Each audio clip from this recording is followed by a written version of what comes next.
So in the chapter, the last thing that he mentions regarding the zakat is zakat al-Fitr. Zakat al-Fitr. It says here in the text, حكمتها من حكمة زكاة الفطر أنها تطهر النفس الصائم مما يكون قد علق بها من آثار اللغو أو اللغو والرفث كما أن تغني الفقراء والمساكين عن السؤال يوم العيد. The first wisdom is that zakat al-fitr cleanses you. It purifies you. It's the final wash for some things that you did when you were fasting. All of the things that you did that need to be washed away don't necessarily have to be haram. Nor do those things have to be major sins. Nor do those things have to be things which nullify your fast. The fast was valid. It wasn't a major sin. It wasn't haram. Or maybe it was haram, but it wasn't a major sin. Or maybe it was a major sin, but it's become so common, so popular, that the people consider it to be a normal, acceptable thing. Adi, as they say overseas. They say, adi. That's normal. That's nothing. It's adi, simple, easy. So therefore, when you give zakat al-fitr, it's considered to be the final rinsing of your fasting. Just like when you wash your clothes, they have 2 or 3 different cycles, right?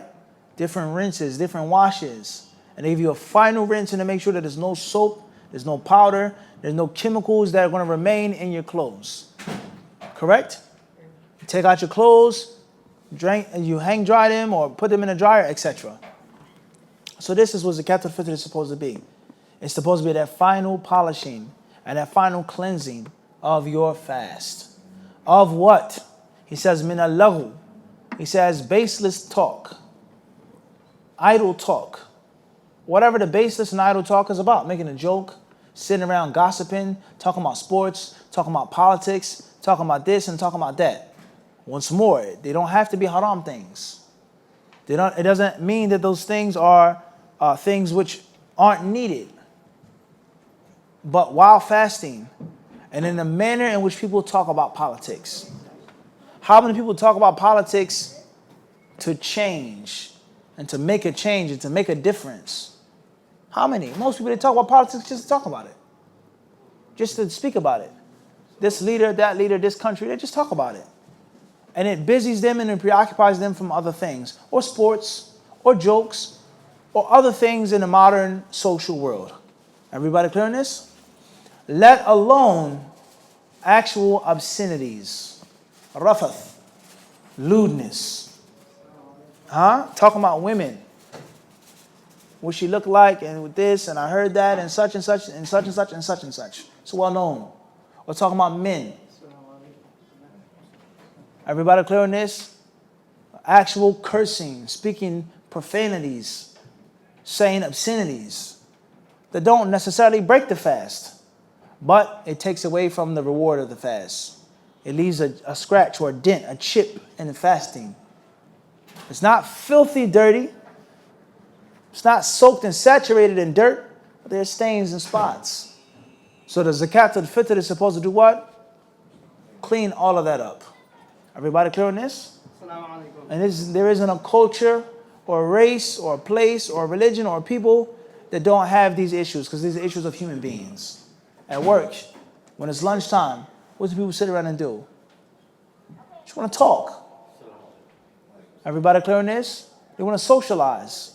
And oftentimes when they talk, when they socialize, they curse, they make obscenities, they talk lewdness, they talk about women that walk by, construction workers. This is well known. So this is the wisdom, or one of the wisdoms of zakat al-fitr. And the second wisdom of zakat al-fitr is to keep the poor people from being needy on that day. To give them some type of happiness, at least on that day. If you've ever been without money, and you ever know the ignominy and the bitterness of having to ask and beg someone for money. Everybody clear? This is a reality of having to beg someone. Not someone that's a close friend or an associate or a buddy or a pal, but someone that's a stranger to you. Asking for money in front of everybody, begging, humiliating yourself. That's harsh. And oftentimes it's a necessity. Is my pride or my children going to sleep with some bread and water? Obviously the mother's going to say, the pride goes out the window. And some men as well. You find some men, especially overseas after the salah, they get up, they stand up, and they beg the whole congregation for money. Some of them just start crying and breaking down because it's humiliating, it's embarrassing. But you got to suck up your pride. So on that day, they shouldn't have to suffer that. They shouldn't have to go through that. They shouldn't have to experience that humiliation on a day of happiness. So the author, he mentions these are the two wisdoms of Zakat al-Fitr. These are the two purposes and reasons that are known to us. Allah knows the other wisdoms of giving and paying Zakat al-Fitr. Now, Sheikh, when we mention that these are things that are supposed to help the poor people out, the needy people out, and keep them from having to disgrace and humiliate themselves on this day, this teaches us something deeper than this. And that is the responsibility of masjids who collect Zakat al-Fitr. The responsibility of collecting Zakat al-Fitr. So let's ask ourselves the question, hypothetically speaking. You come into the musalla, right? Or in the park. There's a big box for donations for sadaqah, right? And in one box, one plastic bin says Sadaqatul Fitra or Zakatul Fitra or Zakatul Fitr. And you put the money in before the Eid, before the time in which the Imam has come out. That money, that box is going to sit there for how long now? 2-3 hours. No way. It's going to sit there longer than that. And when that money is gone and people are done collecting at the rec center or the masjid or wherever, maybe 2-3 hours, you say, Tayyib, where's the money going? Is the money being immediately given and disseminated among the poor? Or is it going to go into another room and another vault? And the Muslims will count it and they'll break it down and so on and so on and so forth. When are the poor people getting the money for Zakat al-Fitr? Zakat al-Fitr is not Zakat al-Mal. It's not Zakat al-Mal. The purpose of Zakat al-Fitr is for the people to have it when? On the day. On the what? On the day of the Eid. So when am I going to buy toys for my kids? If I don't get the Zadaqah money until at nighttime, 10 p.m., 5 p.m. When am I going to buy them toys? Food. When am I going to buy them things that they need? When are we going to have food to eat and to cook and so on and so forth? So the Zakat al-Fitr is supposed to be given out for the day of the Eid. So if you're going to collect money, if you're going to collect rice and oatmeal and cream of wheat and grains and flour and pancake mix and things like this, whole wheat flour, it is the responsibility of the masjid or the center to rush and hasten to do what? To get rid of it. To rush and to hasten to do what? To get rid of it. So they can have it on the day and not at night or the next day. Only Allah knows where some of the money or some of the food is going to go. It may go into storage. It may be put up for days and weeks until someone figures out the database of the poor Muslims in the community. So this is something that the masjid, the administration, the center has to fear Allah concerning. And you have to be mindful of this. You have to be vigilant. Zakatul Mal can wait. We'll calculate it. How much each family gets. The people who fill out the applications. Zakatul Fitr is supposed to be for according to what the author said. Are you able to understand this? So the people should be encouraged to give the Zakatul Fitr, Harun, at least at nighttime. Abdullah, do it at least what? At night.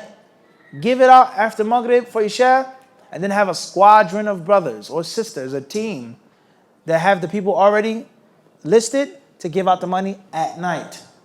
So they can buy things early in the morning or late at night for their children. A day or two before, as it's the madhab of some of the ulama, is even better. Everybody understand this? And don't wait till the last minute. Giving the Zakat al-Fitr, nor dispersing the Zakat al-Fitr. And if you do, then it goes against one of the two wisdoms of Zakat al-Fitr. Everybody understand this?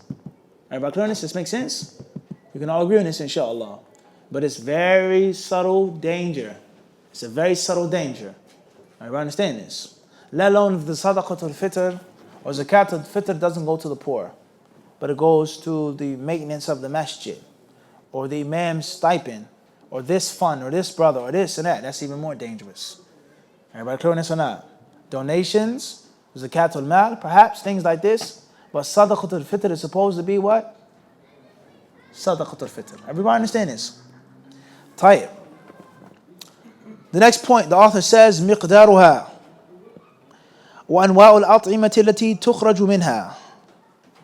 مقدار زكاة الفطر صاع والصاع 4 أمداد ويقدر الصاع ب3 كيلوات تقريبا وتخرج من غالب قوت أهل البلد سواء أكان قمحا أو تمرا أو أرزا أو زبيبا أو أقطا. How much is due on zakat al-fitr? How much do you have to pay? The author says, and this goes to show us, before we move forward, Mukhtar, of the principles that we laid down. Spirituality and technicality. We said this. We said spirituality and what? Technicality. So the spirituality of zakat al-fitr, clear. We've mentioned that. The spiritual purpose, the spiritual aim, and giving something materially crude, money, wealth, or food. It's based off of something that's deeper than the belly and the back. But for you to achieve that spirituality, you have to have a certain level and limit of what? Technical knowledge. How much to give for Allah to love it and to accept it and to purify yourself. So that's the 1-2 punch. Is what? Spirituality and what? Technicality. 1-2 punch. Tayyib. So now, how much zakat do you give and how much do you pay? It's not about just giving anything. Give what you can. Allah will be pleased with it. It doesn't matter. No, you have to learn technical knowledge as well. So he says that the amount of the zakat al-fitr, the minimum, not the maximum, but the what? The minimum. You can give more. He says, but the minimum, and also the types of food stuff. The types of food stuff that a person is allowed to give. So automatically the author said at'ima. He said food stuff. And he didn't say what? A monetary what? Huh? Chemical bankings, huh? He never said that. He said food. He said what? Food stuff. Everybody clear on this or not? So the author's view is that this is what should be given as zakat al-fitr and not banknotes. Everybody clear on this or not? He says here that zakat al-fitr is a sa'. A sa' is an ancient method of measurement. The Prophet ﷺ lived over 1400 years ago. That's considered to be what? Ancient. Without a question. Without what? Without a question. So therefore, they had different ways of measuring things. Measuring weight and measuring volume. Everybody understand this? Weight is one thing and volume is what? Another. Play it. Size. وهكذا. So a sa', he says here, arba'atu amdad. This is 1 and this is 2. I put these things together and this is called, no, la. It's called a mud. Hasty and wrong. Can't do both. A day late and a what? $1 short. Won't work like that. So these 2 hands put together is called a what? A mud. 4 of these is called a sa'. So scoop. 1, 2, 3. And then finally what? 4. 4 times becomes a sa'. That is the minimum amount for zakat al-fitr. Of rice, of dates, of barley, of flour, cream of wheat, whatever. It's the staple food of the people of that country. And oftentimes a country has more than one staple food. And what's meant by staple is a food that the people can eat and survive off of without starving. So if you were in Vietnam, and there are many Muslims who live in Vietnam, I've met many of them, Vietnamese Muslims. If you were in Vietnam or Thailand, I met Muslims from Thailand. I had classmates in Medina from Thailand. Everybody clear on this? The staple food would be what? Rice. Without a question. Would be what? Rice. If a person was in Sicily, then the staple food will be what? Well, not a question. Why are you thinking? Huh? You're thinking. There's no need to what, Harun? Crystal clear. It'll be pasta. So you would scoop it 4 times like that. If you were in Morocco or Algeria, the staple food would be what? Couscous. It's not all, akhi. Couscous is a grain, brother. It's something that's cooked. It's something that's consumed. It fills the belly and it doesn't spoil. Not rice. No. Said West Africa, Northwest Africa is what? Couscous and not rice. By clear on this? Fava beans, kidney beans, navy beans. What heck is that? Something that's dry and something that will stick to your ribs. You can survive off of rice for months without getting hungry. It's not meat, it's not broth, it's not vegetables, just rice. Right, clear on this or not? Everybody understand this? In the Far East, they eat rice. They drink rice wine. They have rice crackers. Rice is the bread and the butter of the diet there. Everybody clear on this or not? Everybody understand this? When we talk about Italian dishes or Sicilian dishes, there are different variations, but a big part of the dish is what? Pasta. How many types of pasta? Angel hair, ziti, bow ties, spaghetti, macaroni, ravioli, What happened there? Everybody clear on this? Chef Boyardee. We forgot about that? This is reality. This is what? Hold on, it's not trying to be funny. It's what? It's real. That's a staple part of their diet is what? Pasta. And oftentimes it's nothing more than just a variation. Lasagna, spaghetti, this, that. It's a what? Variation. Cheese, olive oil, sauce, garlic sauce, white sauce, green, yellow. Wow, it's a variation. Just like different types of rice. It's a variation. Everybody clear on this or not? So that's what's meant by a staple food. And it doesn't mean that one country can't have more than one staple food. Everybody understand this? So in America, a staple food will be what? Grits. Chicken cannot be dried. You can make chicken jerky, but it's not the same. We're talking about something that you can store, something that can be consumed, and a person will not go hungry. Grits, oatmeal, cream of wheat, porridge, gruel, It's reality. Your mom put you on punishment. Say, you don't get no good food tonight. You got to eat what? Porridge for dinner with water. Everybody clear this or not? Something that is a staple food that can hold you over. That's the general concept of staple food. We got this or not? We can't keep taking the classes, studying, and not actually understanding what's being said to us. Everybody clear this or not? Tight. So with that being said, 4 scoops of the staple food of the country, he says, that is what a person is supposed to give for Zakat al-Fitr. Regardless, he says, wheat, dates, dry dates, of course, and not fresh dates, not rutab. Rutab or not tamar. Tamar is one thing, and rutab is what? Another. They're both dates, but one is fresh and one is dry. There's a huge difference between the two. He says, or rice, raisins, dried yogurt, cottage cheese, whatever the case may be. Everybody understand this? So the author does not mention money here. He does not mention money. And most of the ulama of Islam as well, they say that it's impermissible, and they say it's invalid to mention money and to use money. They say that you have to give food stuff. And that's what the Prophet ﷺ commanded. That's what he allowed. Gold and silver existed in the time of the Prophet or not, Harun? Without a question. Ahsant. Dinars and what? Dirham. And the Prophet, he never said what? Dinar and dirham. Everybody clear on this or not? So we don't want to discuss this issue in detail right now. We have a mixed audience and we have a limited amount of time. What's important is most of the ulama hold it to be invalid to do money. So if you're a person and what you always go with most of the ulama, most of the scholars, don't go against the jumhur, don't be shaf, then you also have to apply that what? In this instance, I follow the ulama, but I give money in Zakat al-Fitr. The ulama never said that you can do what? From the 4 madhabs, the most famous person to say that you can give money is who? Is the one that you hate the most. Who's that? Abu Hanifa. Everybody see the contradiction?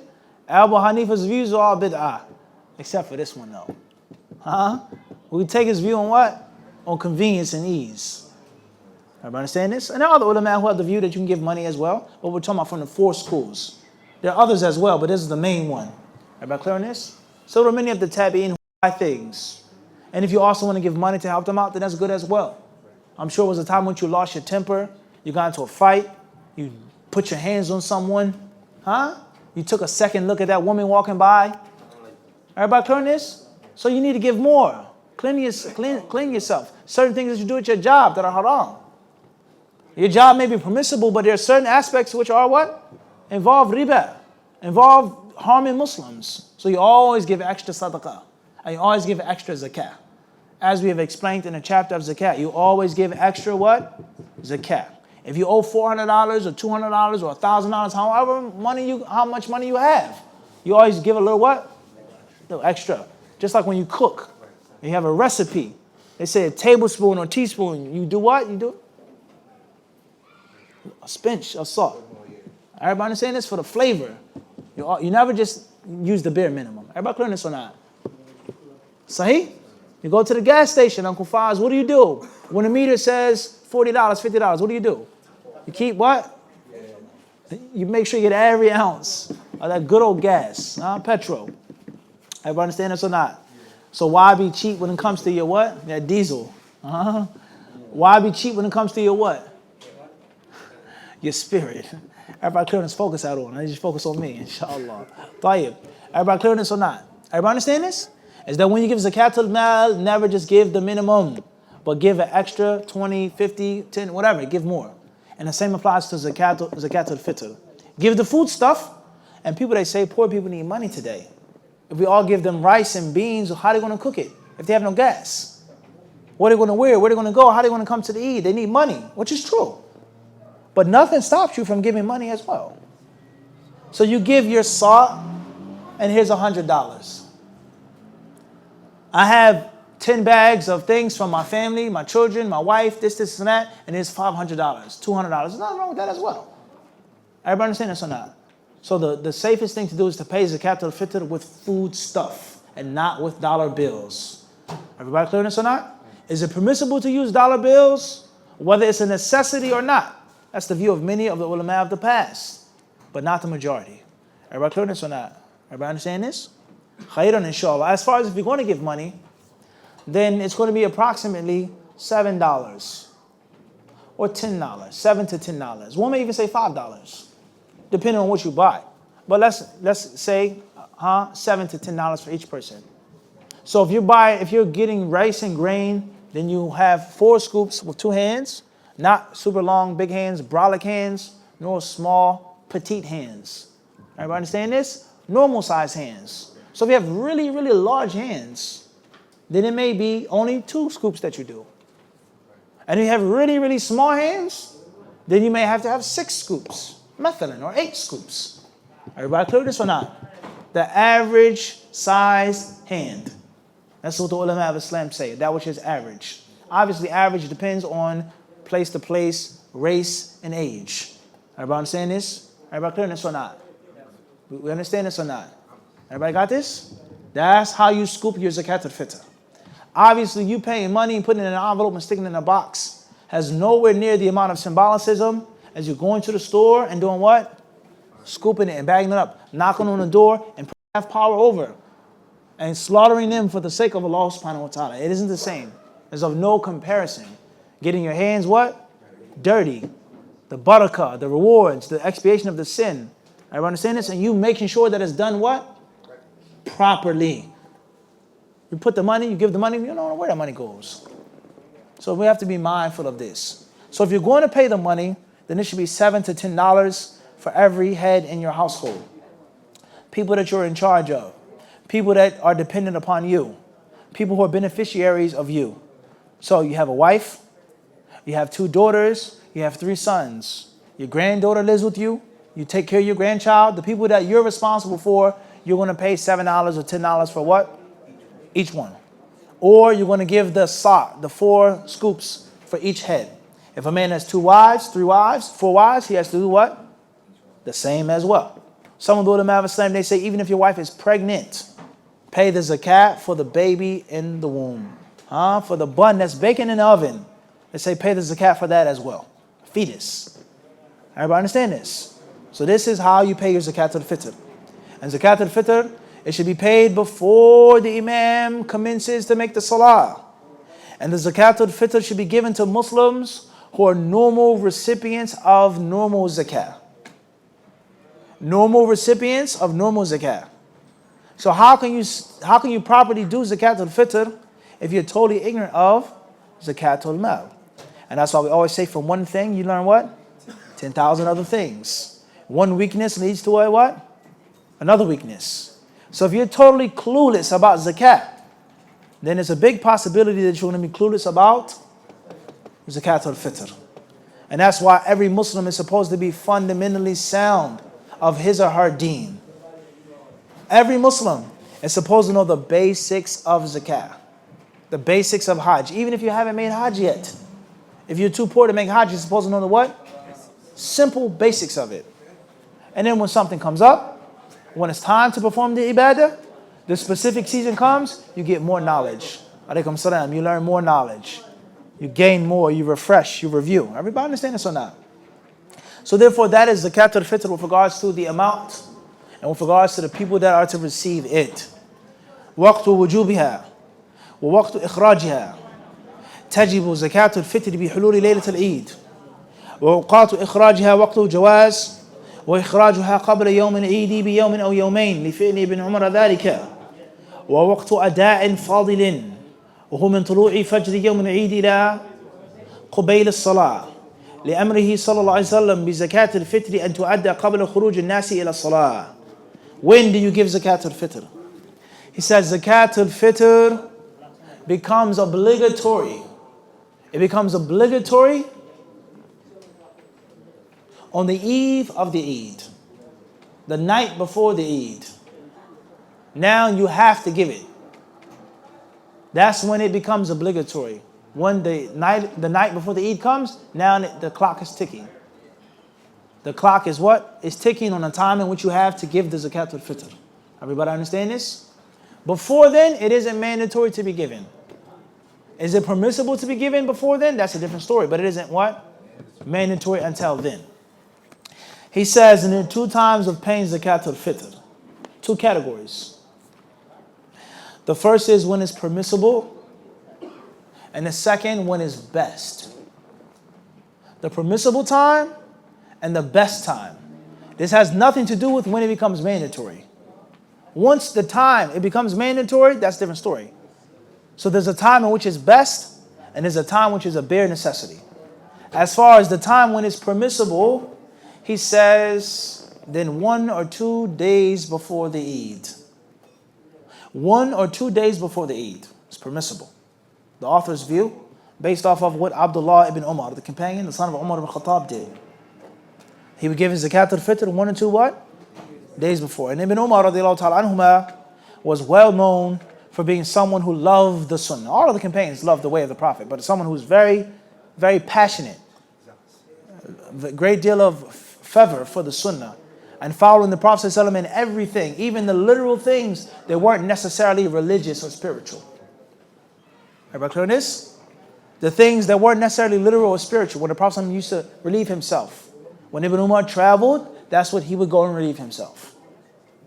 He wanted to follow the Prophet ﷺ to the what? To the T. Everybody clear on this? And then he says the time when it's best to give zakat al-Fitr, and that is when? From Fajr time up until when? Before the Eid. So if the Eid is going to be at 7 a.m. tomorrow, bidhnillahi ta'ala, the author is saying the best time to give zakat al-Fitr is from when? What time frame? From 4 a.m. to 6:45, 6:50, 6:55. Everybody clear on this? Everybody understand this or not? The best time, he's saying. That's your job. You got to have that on track. The Muslims are supposed to know who's needy in the community. The Muslims are supposed to know who's what? Needy in the community. Akhi, if you don't know who's needy in the community, who are you giving your charity to? Right or wrong? Correct or incorrect? If you don't know the brothers that are less fortunate, how are you spending your wealth? If you don't know who's knowledgeable in your community, who are you studying with? Sheikh Saladin, who? If you don't know the basketball courts in your community, where are you playing basketball at? Make sense or not? We can agree on this point or not? You're supposed to have a general idea. A general what? General idea. If you don't have poor people in the community, it's an affluent community, then the charitable organizations. I know that this masjid is organized and they are responsible and they take care of sadaqah, zakah, kafara. I couldn't fast. My wife is sick, so on and so forth. You're supposed to know that throughout the year. Throughout the what? Throughout the year. And as the time approaches, you get closer and closer to pinpointing who you're going to give your sadaqah and your zakat to. Is everybody listening? Everybody with me? Everybody with me or not? You don't have to wait until Fajr to do it. You can do it at nighttime. But he said that's the what? The best time. Is to wait to the last minute. Everybody clear on this or not? Everybody understand this? So the point is, brothers and sisters, is that Zakat al-Fitr, like many other issues in Islam, are nothing more than manifestations of other issues in Islam. Ramadan is a manifestation of Salah. Hijab is a manifestation of this and of that. What is your Islam like throughout the year? What is your Islam like throughout the week? And not just Jumu'ah. How people come to Jumu'ah, listening to the khutbah, praying the Salah, how they dress, what time they come, how they behave on Jumu'ah is a manifestation of what? The other 6 days of the week. And the Jumu'ah is supposed to amplify and heighten your already basic level of Islam. Everybody clear on this? Ramadan is not supposed to be a time in which you wear a costume. As his brothers, they say, your thobe is too clean, it's too unwrinkled, it's too crispy. You don't wear that thobe too often. It's a costume. You take it off and you put it back in a box. When you sit down, you're not comfortable with the thobe on. You keep moving and twitching and itching because to you, that thobe is nothing more than a what? It's a costume for Halloween. You wear it and then it goes what? In the closet until next year. Am I clear on this? So if you're wearing it, and I'm not saying the thobe is obligatory, I'm just making an example here. That it's supposed to be a manifestation of what you normally what? Do. Everybody understand this or not? And the same applies to the month of Ramadan. The month of Ramadan is not a time in which now it's time for me to come to the masjid and pray. I come to the masjid and I pray all year round. But in Ramadan I come to the masjid more frequent, more often. Everybody understand these words? This is crucially important with regards to benefiting from this month. Khairan inshallah. Moving forward. The fourth section he says, Man tajibu alayhi zakatul fitr. He says, who are the people that have to pay zakatul fitr? Who are the people that have to pay and must pay zakatul fitr? Tajibu ala kulli muslimin, hurrin aw abdin, dhakarin aw untha, saghirin aw kabirin, fadla an quti yawmihi wa laylatihi, wa yustahabu ikhrajuha an al-janini fi batni ummihi. And the fifth point is masrifu zakatul fitr. مصرف زكاة الفطر كمصرف الزكوات العامة غير أن الفقراء والمساكين أول بها من باقي السهام لقوله صلى الله عليه وسلم إلى آخره. The last two sections we already explained who the zakat al-fitr is to be given to and upon whom is zakat al-fitr mandatory. Upon whom is zakat al-fitr mandatory. Zakat al-fitr is mandatory upon everyone, but it's given and taken care of by the one who's the benefactor. So if there's a single parent home, if there's a sister who lives with children and she has no husband and the father does not provide for those children, she does what? She pays zakat al-fitr for her children. She pays zakat al-fitr for herself. But if she has a husband or her father's providing for her or her grandfather or her grandmother, then they pay zakat al-fitr on what? On her behalf. Everybody clear on this? Whether your son is 19, 20, 30 living home with you, or 5 years old or 8 years old. Everybody clear on this or not? These are the things that you need, and a bit much more than what you need, but at least what you need to successfully pay zakat al-fitr. May Allah Azza wa Jal accept your zakah and accept your sadaqah and make it a means of blessing for your month of fasting and of standing. And may Allah Azza wa Jal give all of the Muslims worldwide a blessed and happy Eid. We ask Allah subhanahu wa ta'ala to make your Eid a fun Eid, a joyful Eid, and an Eid full of thanking Him and appreciating His gifts and His bounties. Until our classes will pray for you to be in the best spirits and the best physical state. And may Allah subhanahu wa ta'ala allow you to enjoy yourselves and enjoy your families tomorrow from New York City and worldwide. Assalamu alaikum wa rahmatullahi ta'ala wa barakatuh.